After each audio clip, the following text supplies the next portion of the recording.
Olá, boa tarde a todos. Estamos iniciando mais um bate-papo sobre estratégias quantitativas. Hoje é 5 de setembro, são 5h23 da tarde. Uma tarde ensolarada em São Paulo. Já convidando os amigos e os nossos telespectadores frequentes, quem quiser fazer algum comentário, fazer alguma sugestão, fazer alguma pergunta, fazer alguma crítica, a gente está aí. Nosso mercado continua chatinho, para variar, né? Alguns poucos ativos próximos de topo, alguns ativos rompendo níveis de suporte importantes aí para baixo, evidentemente, e hoje principalmente o comentário do dia, o setor de siderurgia tendo boas altas aí após boas quedas, né? Semana passada nós tivemos, nas semanas passadas nós tivemos algumas quedas no setor de energia elétrica, e hoje a gente teve uma recuperação aí no setor de siderurgia, que andou apanhando bastante também nos últimos tempos. Sem mais delongas, vamos já, enquanto não temos nenhum comentário, a gente vai dar uma olhada já no gráfico aqui do Ibovespa. Pronto, o gráfico do Ibovespa aí. Só para fazer o comentário, né, continuação do comentário da semana passada, que após o rompimento aqui da congestão de fundo, a gente começou uma perninha de baixa aqui, né, ou como os analistas técnicos gostam de falar, uma deriva de baixa aqui, né, naquele esquema de sobe um dia, fica de lado um dia, cai um dia, fica de lado um dia, cai um dia. Hoje a gente teve o dia sobe. O que vale aqui a gente atentar só, acho que o que é importante é que esse retorno aqui dessa pequena perninha de baixa atingiu a retração do 50% do Fibonacci aqui da perna de alta anterior. Eu faço de pico a pico, mas se a gente fizer levando em conta fechamentos ou aberturas, o valor fica próximo disso também, que são esses 56 mil pontos aí, os fatídicos 56 mil pontos, 56 mil, 56.300, 56 mil por aí.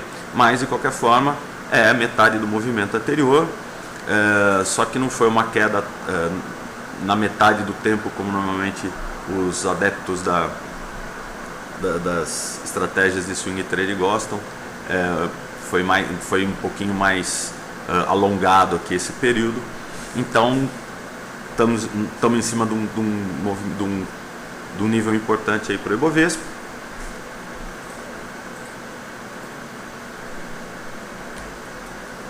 E em cima dos topos anteriores rompidos aí também, que podem servir de algum suporte, né? Fora esse nível, outro nível importante é o nível dos 55.500 pontos aqui, né? Que pode se perdendo esse nível, perdendo 56.500, pode cair mais 1.000 pontos aqui, é difícil. Pode cair mais 1.000 pontos aqui, onde a gente tem outra concentração, um fundinho anterior aqui, o topinho anterior aqui e a retração de 61% do movimento, 61,8%, né?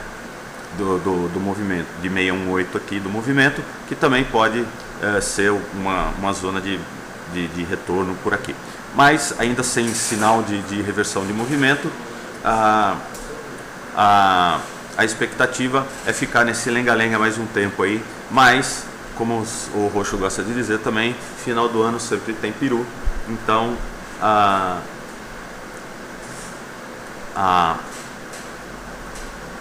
até o final do ano a gente pode ter algum tipo de uma aceleração um pouco mais definida, assim, ter um movimento mais definido para cima. Como a gente não tem nenhuma pergunta ainda, eu passo para a estrela da noite, da estrela do dia, que foi a Uzi Minas aqui. Como a gente pode ver, um imenso movimento aqui, uma entrada de dinheiro aqui, vamos dizer, umas 4 vezes acima da média, e produzindo esse rompimento aqui. Aqui, como a gente pode ver, ele teve um rompimento de um nível importante. Vamos colocar aqui só o chat pronto. Temos o rompimento aqui dos 8,90, 8,95, que é a resistência anterior, depois de uma congestão, né, o que configura, e com volume acima da média, o que é um rompimento de livro em gap ainda, né, com rompimento de gap. Esse aqui, se eu fosse escrever um livro sobre rompimento, seria meu exemplo de hoje, né, seria o rompimento de Usiminas. E para quem gosta de precaução, hoje mesmo já teria realizado uma parte, né, desse lucro, mas uma entrada seria nos 8,95, uma entrada segura para quem é supersticioso acima dos R$9, já colocando uma entrada cautelosa. E a Usiminas hoje chegou a bater os 9,65, fechando em 9,52, pelo menos pelo meu gráfico aqui, se não está errado. Ou seja, para quem entrou no rompimento dos 8,95, dos R$9, mesmo sendo mais cauteloso acima dos R$9, já proporcionou uma saída parcial, né, de 1/3 ou metade da posição, de acordo com a estratégia de cada um. Para quem entrou e a posição remanescente, um stop seria na mínima de hoje, outro stop seria no fechamento do gap aqui, certo? Em 8,30, mas aí fica muito longe. Então, stop na mínima de hoje, stop no gap.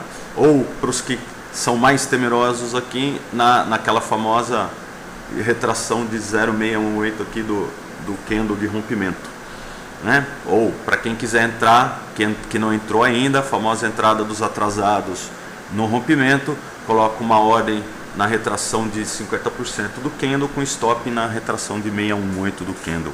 Esse para os que chegaram tarde em casa e não veem o mercado.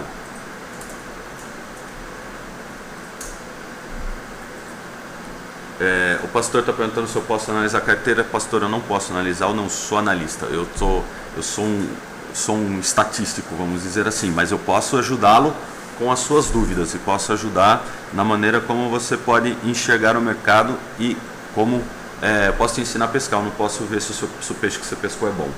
É isso, resumindo muito. Mas continuando aqui a Usiminas, é isso. Volume acima da média, um rompimento próximo da média de 21, rompendo um nível de resistência já testado uma vez, com volume monstro, e já dando saída parcial hoje mesmo de 1/3 ou metade da posição, com stop da posição remanescente na mínima de hoje, na retração do candle, vai da pressa que você tem de sair da posição. Então essa foi a estrela do momento aí. Fora isso, também do mesmo setor, a gente pode dar uma olhada na CSN, só para ver como que é a diferença da reação dos movimentos, né? Aqui a CSN chegou a ameaçar perder o fundo aqui, né? Em fechamento chegou a perder o fundinho, mas não o fundo anterior aqui, que foi o fundo do ano. Vamos dar aquela olhada mais longa para não falar besteira. Está mais próximo do fundo do ano. Então, para quem está posicionado, estar comprando próximo do fundo do ano seria mais interessante do que estar comprando próximo do topo do ano sem nenhum sistema. Bem, aqui simples, né? A CSN chegou a fazer um rompimentozinho curto aqui a gente tem uma zona de fundos e topo, não dá nem para considerar um topo, mas tem uma zona de fundos aqui. Ela está tentando romper essa região de suporte, agora resistência. Tivemos volumes acima da média, assim como nas outras siderúrgicas, mas não teve um movimento tão amplo quanto na Usiminas no caso. Então aqui talvez pela posição se encaixasse numa estratégia mais de retorno à média. Aqui a gente chegou a fazer até um fechou fora, fechou dentro aqui, que poderia ter sido estopado dependendo do grau de segurança aí de cada um. poderia ter sido estopado ontem, mas hoje já retoma aqui o movimento ascendente, mas no curtíssimo prazo. Para quem trabalha no intraday, muito provavelmente a gente já teria rompido um topinho anterior aqui, já valeria uma entrada, etc, etc, mas no diário, que é o que a gente analisa aqui, ainda está nessa congestão aqui de fundo, já chegou a fazer se amanhã fechar acima disso, fazemos um fundo acima do topo, fazemos um fundo acima do fundo anterior, que foi esse aqui. Então temos um pseudo fundo aqui, mas 2 dias que não dá para considerar um fundo, mas de fundo principal nós temos aqui e aqui. Então a gente faz um fundo mais baixo que o anterior, mas não faz um topo mais baixo que o anterior ainda. Então a tendência aqui seria indefinida, né, da CSN, vindo de uma tendência de baixa clara e inequívoca e indiscutível,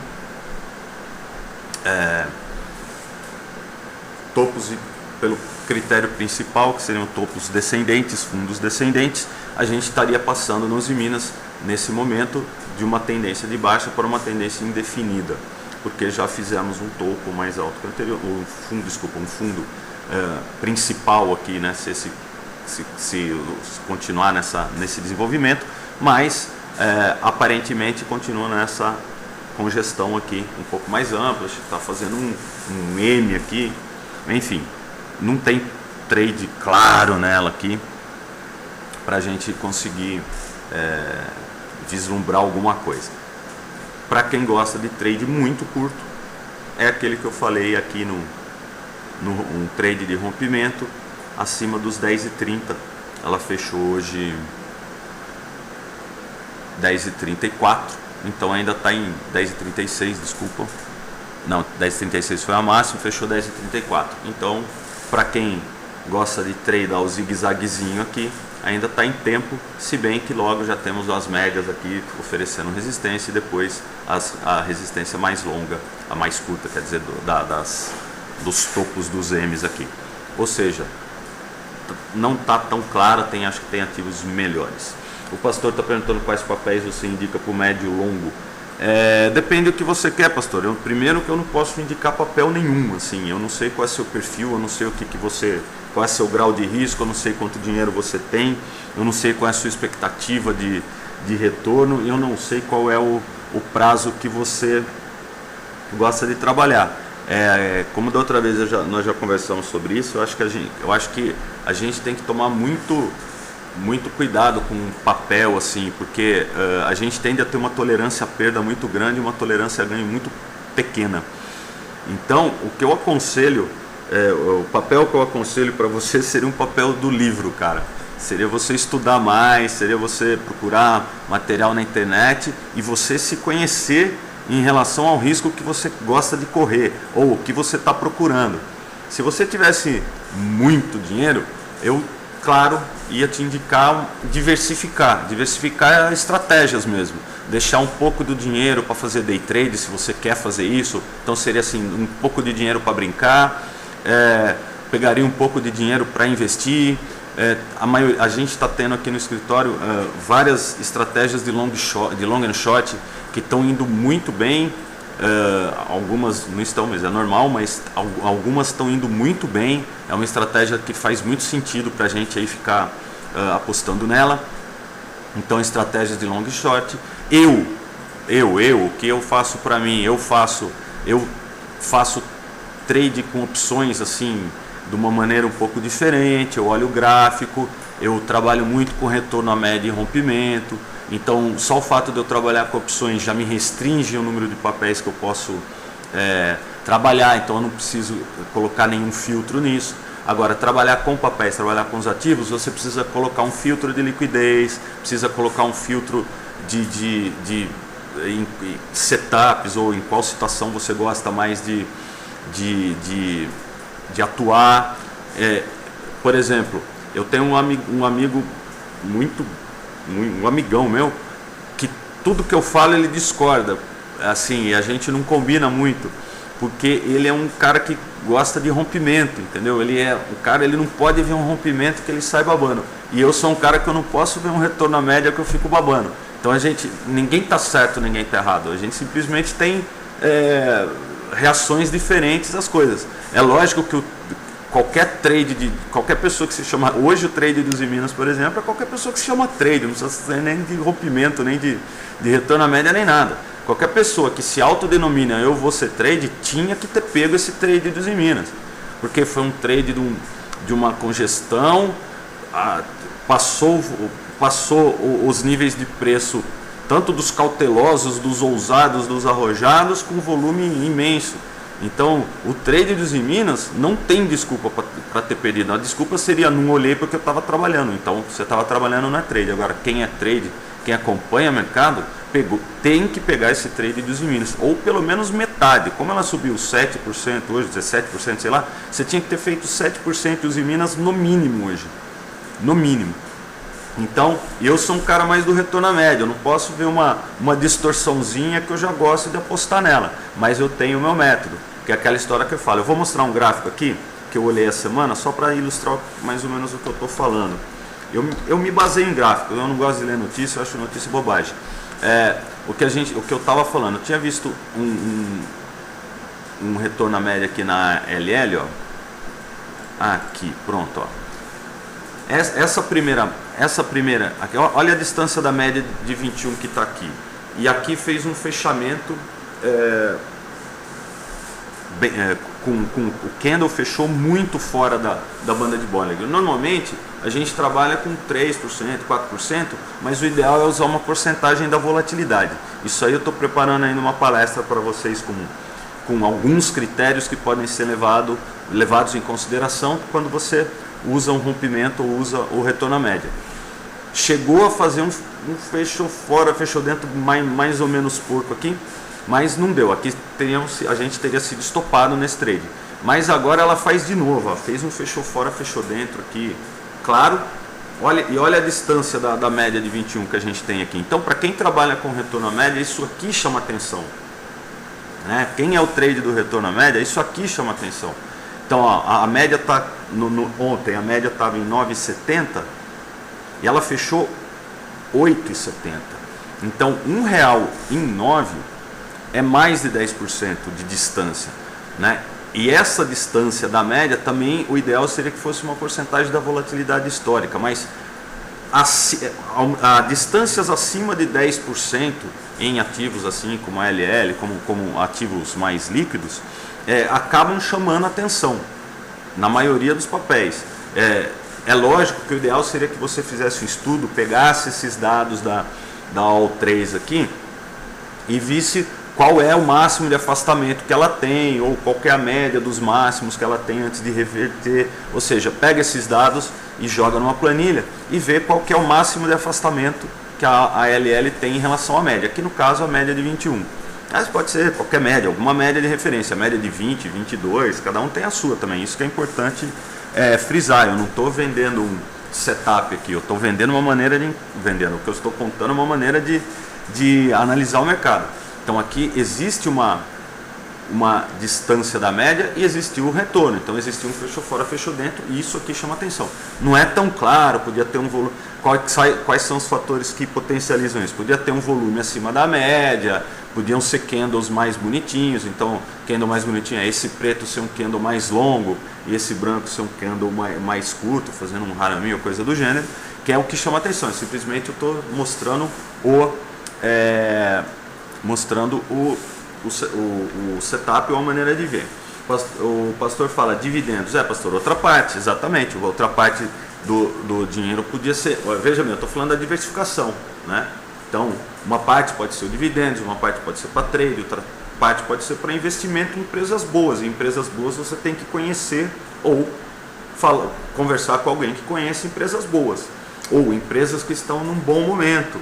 Também podem ser empresas, sei lá, cíclicas que não performam bem no começo do ano, mas no segundo semestre performam bem. Até isso existe, é uma maneira de você analisar também, não dá para fugir disso. Tem empresas que vão bem no primeiro semestre e vão mal no segundo, enfim, aí seriam empresas para investir, né? Então, se você conhecer uma empresa que vai bem no segundo semestre, você compra ela em julho e agosto, vende ela em dezembro, janeiro. Também é uma maneira de você ver as coisas, mas não tem como você escapar. Qualquer estratégia que você acompanhe ou faça, você vai ter que estudar ela, você vai ter que conhecer ela. Você não pode só comprar porque algum analista ou algum entendido, ou algum parente, ou enfim, algum gestor falou que é para comprar aquilo. Você tem que fazer as coisas porque o dinheiro é seu. Depois você toma prejuízo, não adianta ligar pro analista ou para quem quer que seja, pro seu amigo, e falar, você falou para eu comprar aquilo e eu me ferrei. É você que tem que conhecer. E quanto mais você conhece sobre o mercado, mais você conhece de finanças, mais ideias, mais insights você vai tendo, mais maneiras de encarar o mercado você vai tendo, até na questão emocional mesmo, na questão comportamental. Os meus trades, quando dão errado, eu sofro muito pouco, assim, quase zero mesmo. Eu já cheguei a ficar desiludido, assim, eu sou burro, eu só me ferro, tudo que eu faço dá errado, tudo que eu faço vai ao contrário, simplesmente porque eu não estava preparado. Ao passo que agora, continuando a estudar e achando aí o meu jeito, a minha maneira de encarar as coisas, eu acabo ficando mais tranquilo para operar. E ficando mais tranquilo, mesmo as perdas doem menos. E a gente também não comemora tanto os ganhos assim. A gente fala, deu certo, que bom, aconteceu o que eu imaginava que ia acontecer. Deu errado, perdi, deixa eu ver onde que foi a falha aqui. Aqui o volume não foi tão bom, ou alguma coisa do gênero. Mas isso é importante. Eu acho que não adianta você ir atrás de conversa nenhuma, não, nem de notícia de jornal, nem de analista. O Collor é um ótimo analista, mas não é porque o Collor falou para comprar que você vai sair comprando que nem um louco, entendeu? Eu acho que tem que estar dentro do seu perfil. Se você gosta de rompimento, o Collor sugeriu um retorno à média, você vai ficar desconfortável, porque você não vai estar entendendo muito aquela situação. Ao passo que se você definir onde você está, definir em que posição você joga, as coisas ficam muito mais fáceis. Mesmo os erros doem menos. É isso. O Cássio Celli está falando o que você acha das construtoras, começa a realizar agora mais forte, pode chegar no meião do final, se eu estou vendido em Gafisa. A gente pode olhar a Gafisa aqui para o Cássio. Não custa nada, já estamos aqui mesmo. A visão da Gafisa aqui pelo meu gráfico é a seguinte: tivemos um rompimento de vários níveis de preço aqui importantes, né? Esse aqui era um deles, né? Em torno dos 2,60, 2,70 era um deles, rompeu, chegamos a fazer um topo aqui no 4,29, 4,30, né? Tivemos uma boa perna de alta, saiu de 2,20, eu lembro disso aqui, 2,20, 2,30 e fomos lá para 4,20 em menos de um mês, ou em um mês, né? Do dia, vamos ver como foi o fundinho aqui. O fundinho foi 25 de julho e o topo foi 21 de agosto. Então, praticamente um mês, 100% de lucro em Gafisa para quem teve stop, ou no caso, quem entrou aqui no rompimento teria entrado em 2,70 e estaria praticamente no trade até hoje, pelo menos com uma parte da posição. O que está acontecendo com Gafisa? Ela fez uma boa perna de alta e agora congestiona. O importante para quem está posicionado em Gafisa aqui é saber onde vai pôr stop. Já tivemos um fundo aqui, né? Então, um stop possível seria aqui no 3,77, 3,78, mas as pessoas podem falar, não, mas aqui é o topo anterior, então pode ser um pouco para baixo, enfim, aí vai realmente de cada um. O que a Gafisa está fazendo depois de fazer um topo, está congestionando, né? Em nenhum momento ela conseguiu passar desses 4,30 aqui, e se de repente a Gafisa fizer um movimento e romper esses 4,30, estaria dando uma nova compra, então seria um trade de rompimento. E o Cássio aqui que está vendido em Gafisa, caso ocorra ou um fechamento ou um rompimento muito forte desses 4,30, teria que estopar, né, Cássio? Se está vendido na Gafisa, qualquer rompimento desses 4,30 gera um rompimento e teria gerado o teu stop, já que você está vendido, vai gerar o seu stop. Ao passo que, se a Gafisa perder os 3,77 aqui, 3,70, vamos dizer, você teria que adicionar posições no seu vendimento, na sua vendida, porque estaríamos fazendo um rompimento para baixo dessa pequena congestão, não é nada muito tal. Bem, o momento da Gafisa aparentemente é de decisão, né? Por quê? Porque a média de 21 aqui, que é a média de referência que eu uso, a minha média, já está próximo. Então, rompendo, se o preço romper a média para baixo, ou a média romper o preço para cima, né? Enfim, há várias discussões sobre isso. O preço rompendo a média para baixo seria uma indicação que ia continuar a correção até um pouco. Podemos até puxar um Fibonacci para quem gosta aqui. Deixa eu colocar um Fibonacci para ficar mais bonitinho, vai não custar nada, né? Vamos lá. Mas esses Fibonacci são meio loucos, eu vou ter que corrigir ele, daí sempre incômodo. Vamos lá. Primeiro vem para cá, depois a gente põe só os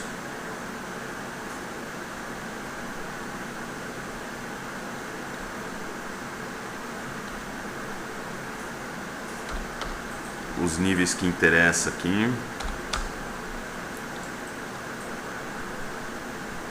Eu ainda não ajeitei essa. Então, pronto. Isso aqui que interessa. Isso aqui é só rapidinho. Pronto. É só para ver aqui. Então, ó, dos 2,20 para os 4,29. Então, os níveis de Fibonacci estão aqui. O que me parece mais lógico seria que um recuo aqui se desse até a região dos 50% do Fibonacci, nos 3,20, né? Isso seria para o Cássio que está vendido em Gafisa, seria uma atitude. Um objetivo de estar vendido em Gafisa talvez fosse para realização parcial, seria esses 3,20 aqui, 3,18, 3,25, entre 3,18 e 3,20 aqui, nessa região, porque a gente tem uma confluência de elementos dando, ou seja, a gente tem um topo anterior, tem o fundinho aqui desse pequeno recuo e tem a retração de 50% do Fibonacci. Fibonacci, a banda inferior de Bollinger indo mais ou menos para esse nível. Então aqui talvez fosse um primeiro objetivo aí, né, da sua venda, caso, né, já que você já está vendido, né, e não rompeu os 4,30, rompendo para baixo os 3,70, 3,75 aqui, um primeiro objetivo seria esses 3,24. Isso falando sempre no diário, a gente sempre está comentando coisas no diário. Você falou de construtoras. Podemos olhar outras construtoras, né? PDGR. A PDGR não teve ainda essa perna de alta da Gafisa, né? Ela está ainda dentro da congestão de fundo dela. Então para quem gosta de figurinha aqui, podemos ter várias figurinhas, ó. Cada um vê o que gosta. Olhando assim, a gente pode ter ou um triângulo, né? Um triângulo ascendente, triângulo que a parte de cima é reta e a parte de baixo é inclinada. Podemos, a partir daqui, ter um fundo arredondado, né? Então vai fazendo esse movimento mais lento, que é uma figura de análise técnica que é muito difícil de ser operada, porque não dá tantos pontos claros assim de entrada. Você vê, tem vários topos em vários níveis aqui, no caso da PDGR3. Ou diminuir aqui, ou vamos fazer faz um trade de rompimento nela aqui, ó. Temos dois níveis claros daqui, entre 4,10 e 4,13 aqui, para quem quer mais segurança. Vamos lá, um fechamento acima do 4,14 seria uma entrada cautelosa, é um trade de rompimento.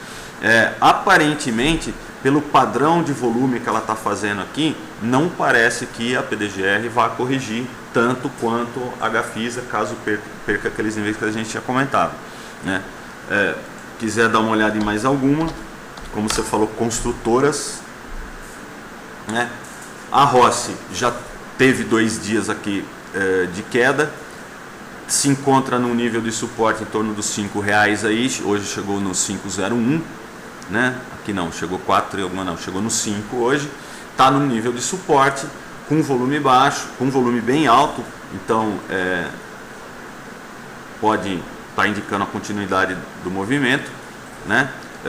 mas chegou a ter a perna de alta, fez uma pequena correção, chegou a romper aqui o topo anterior, mas congestionou de novo, e agora dá 2 dias caindo bastante, né? Ontem caiu 9% e hoje caiu mais 6%, então 15% em 2 dias não é para qualquer um.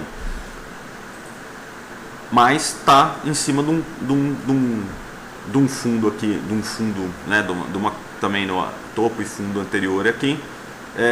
Se amanhã fizer um candle de reversão com volume maior do que hoje, ou coisas do gênero, também pode se enquadrar em algum tipo de retorno à média, já que a média está aqui em torno de 5,70, aqui a gente está em torno de 5, né, já dá uma boa distância de preço média, né? Apesar de as bandas estão abrindo ainda, precisaria ter mais, vamos dizer, estudos de cada caso aqui, de ver quais são os fatores que podiam levar a um retorno à média aqui, mas não está tão claro assim também não, né? Só 2 dias caindo direto, talvez uma congestãozinha ou um candle de reversão com rompimento da máxima pudesse ser uma boa estratégia aqui.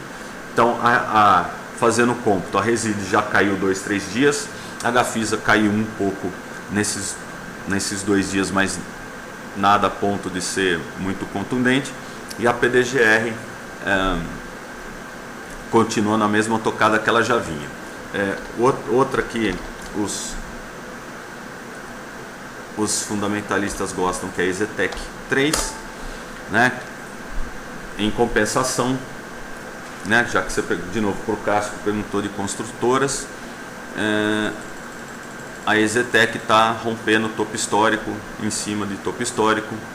Como eu disse na semana passada, nesses momentos mais complicados é que o pessoal separa melhor o joio do trigo, então as boas empresas acabam performando melhor, e a EZTEC com certeza é um exemplo delas. Não estou ganhando nada de propaganda, mesmo porque não conheço o pessoal, conheço pouco da empresa, por isso que eu olho os gráficos, mas a EZTEC já teve vários rompimentos aqui, vários recuos, enfim, quem comprou já comprou faz tempo. Aqui nesse ponto ainda a gente teve um recuo importante porque as médias acabaram saindo alinhadas aqui, então desde esse momento já, para quem olha gráfico e para quem olha média, já estaria comprado em EZTEC, né, pela posição das médias, pela tendência de alta tal, após esse longo período de correção aqui que veio de março até praticamente meio de julho, né? É um pouco inclinado para baixo, um canalzinho de baixo, chegou a perder fundos aqui, mas a partir do momento que rompeu os R$21, 21 e alguma coisinha, aí já era para estar dentro, e depois que rompeu aqui o topo histórico, por isso que houve essa congestãozinha aqui, era um rompimento do topo histórico, estava acumulando para romper o topo histórico, ela já andou mais um pouco. Agora se encontra na faixa dos 24,50, chegou a bater 24,80. Ou seja, nem todas as construtoras estão tão ruins assim, que nem o Cássio disse. O que eu acho das construtoras, eu acho que tem o momento delas, tem as bem administradas e tem as mal administradas, e a gente tem que saber separar o joio do trigo. Vamos ver se a Gafisa rompe. Obrigado, entendi. Vamos ver se a Gafisa 3 rompe os 3,77 para dar uma indicação mais forte. Seria até o caso de adicionar posições, assim, né? Adicionar posição vendida. Porque também a outra coisa que a gente sempre fala aqui, a gente sempre comenta, até complementando a pergunta do pastor também, a gente tem algumas premissas boas, então algumas premissas que fazem sentido para a gente, então a gente faz questão de passar. Primeiro é diversificar. Diversificar, não só diversificar de setor, porque na verdade você está trabalhando com renda variável, então quando tem uma crise de liquidez, todas as ações da bolsa caem. Então, talvez a diversificação te garanta você perder menos e não perder numa só. Mas a gente prega também diversificação de estratégias, e a outra coisa que a gente prega é como chama? Trabalhar com lotes parciais, trabalhar com múltiplos lotes parciais, tanto na entrada quanto na saída, né? É lógico que no caso de um rompimento, que nem da Uzi Minas hoje, os lotes parciais já teriam sido já teriam sido comprados, no caso da Uzi Minas, imediatamente, né? Um era o que eu falei, um era no rompimento da máxima, outro era no rompimento do topo da congestão, outro era no rompimento do fechamento, que era uma entrada, é sempre uma entrada mais ousada, que essa tende a tomar stop ou tende a ficar com preço médio um pouco mais alto, né? Com preço inicial um pouco mais alto, que seria a entrada ousada, que ela tem que existir a entrada ousada, porque senão quem não arrisca não petisca, que você tem que arriscar, você está ganhando pelo risco, então uma entrada ousada sempre é desejável, mas quanto? Com 1/3 do seu capital, dependendo de cada estratégia tem uma. Na estratégia de retorno à média que eu estava mostrando, eu gosto de fazer, quando fechou fora, fechou dentro, eu gosto de fazer 3 entradas, divido em 3 meu capital, lógico que com R$500 não dá para fazer isso, mas eu divido meu capital em 3. Então eu entro no fechamento do candle negativo, entro no fechamento do candle positivo e no rompimento da máxima. Então são 3 entradas. O preço médio acaba ficando por ali mesmo. Todos perguntam, mas se o preço médio vai ficar por ali mesmo, para que você faz 3 entradas? Por segurança.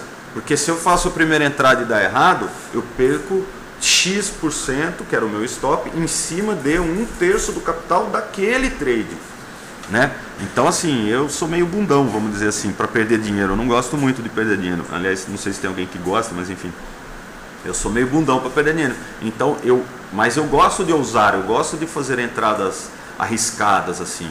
Acho que faz parte da história. Então, eu sou o cara do retorno à média, eu normalmente opero mais opções, mas eu tenho setup para isso. Eu tenho setup de um rompimento que eu gosto de ver. Hoje, o rompimento da Uzi Minas, estou falando aqui para a tela, vamos colocar. O rompimento da Uzi Minas hoje é um rompimento interessante, porque foi muito forte, foi com muito dinheiro entrando, foi muito acima da média, ou seja, teve, como eu disse, teve todos os indícios, teve uma perna de alta anterior, teve uma congestão e teve um rompimento. Isso é realmente de livro, tem que estar entrando mesmo, e deu para fazer até a entrada em 2 lotes, como eu disse, um no rompimento ali do fechamento, outro no rompimento da máxima.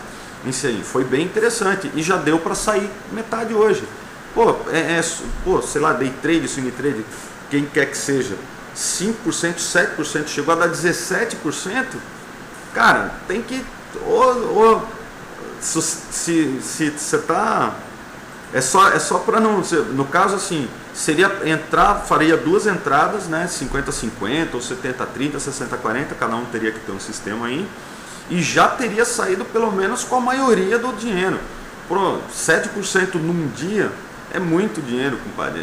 Já tá bom. E guarda os 30% só se ela continuar subindo mais um pouco. Mas já fez o trade. Os 30% é só assim, vai que sobe mais um pouquinho. Mas daí tem que colocar stop também. Tem que colocar o seu ganho, tem que colocar stop, tem que colocar tudo.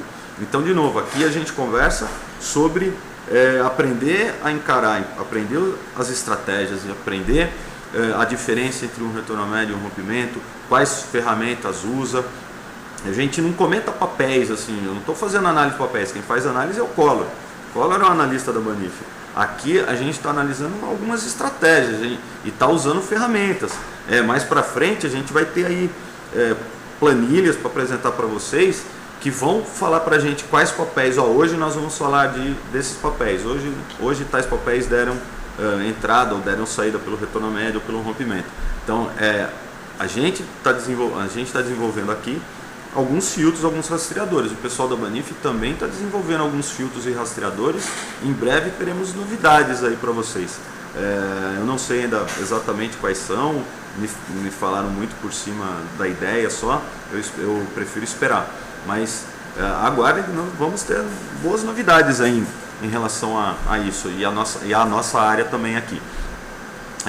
Então, respondendo o caso, é isso aí que a gente tem para falar. Se não tiver mais nenhuma pergunta, tá dando 40 minutos. Eu acho que é um bom tempo, senão vocês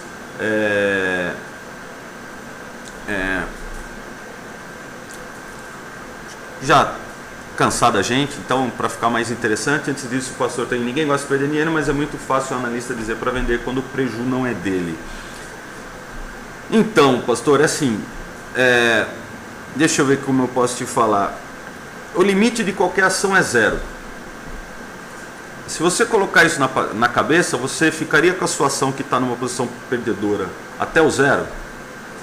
O analista está falando para você vender, não é porque ele não gosta de você, não é porque o prejuízo não é dele, é que teoricamente, se você tivesse olhando os papéis, se você tivesse uma estratégia, você talvez já tivesse vendido, né? Então, para ele está dando a opinião, estou também fazendo o papel de, né? Ele está dando a opinião dele, é a opinião dele, ele não está mandando você vender, assim como ele não mandou você comprar. Porque caso ele tenha sugerido a compra e não sugeriu um stop, ou se ele sugeriu e você não seguiu, é um problema, né? Porque você está jogando nas costas do analista um erro que foi seu, né? No caso, então toda a entrada, todo acompanhamento do papel, seja para investimento, seja para longo prazo, para curto prazo, para day trade, tem que ter um ponto de entrada e um ponto de saída no lucro e no prejuízo. Então essa é uma operação completa. Complementando, a outra coisa que a gente sempre defende aqui é fazer um plano, estudar a operação que você está montando, fazer até backtests, no caso, se for isso te deixar mais calmo. Mas o fato é que fazer o backtest simplesmente te deixa mais familiarizado com a operação. Então não adianta eu comprei porque ele comprou, daí eu não estava quando ele falou para vender e agora. Não, as premissas da análise, principalmente da análise técnica, é sair de uma posição perdedora rápido e deixar os lucros fluírem enquanto estiver dando lucro. Que aí vem a história da gente fazer múltiplos lotes, fazer os lotes parciais, fazer realização parcial, etc. Para justamente evitar isso. Agora, você vai ficar amarrado com esse papel até quando? Eu já mostrei, não sei se foi para você que eu mostrei, mas eu vou, custa nada. Estamos aqui, eu vou mostrar um papel então para você. Vou mostrar, esse daqui é a famosa NET, que por um tempo era Pelin. Veja bem, não estou querendo te assustar nem nada, eu estou contra-argumentando a sua, como vou dizer, a sua afirmação, né? Não estou falando que você tem razão nem nada, eu estou contra-argumentando no sentido. Bem, essa daqui é a NET, já foi Pelin por muito tempo. Deixa eu ver se tem uma história. Pronto, está aqui. Chegou, pastor, essa aqui. Essa aqui é o gráfico da Pelin, que virou NET Cabos. A Pelin chegou a estar negociada a R$480, R$460. Isso em 2000. Olha o que aconteceu com ela de 2000 até 2002. Esses 2 anos aqui. Ó.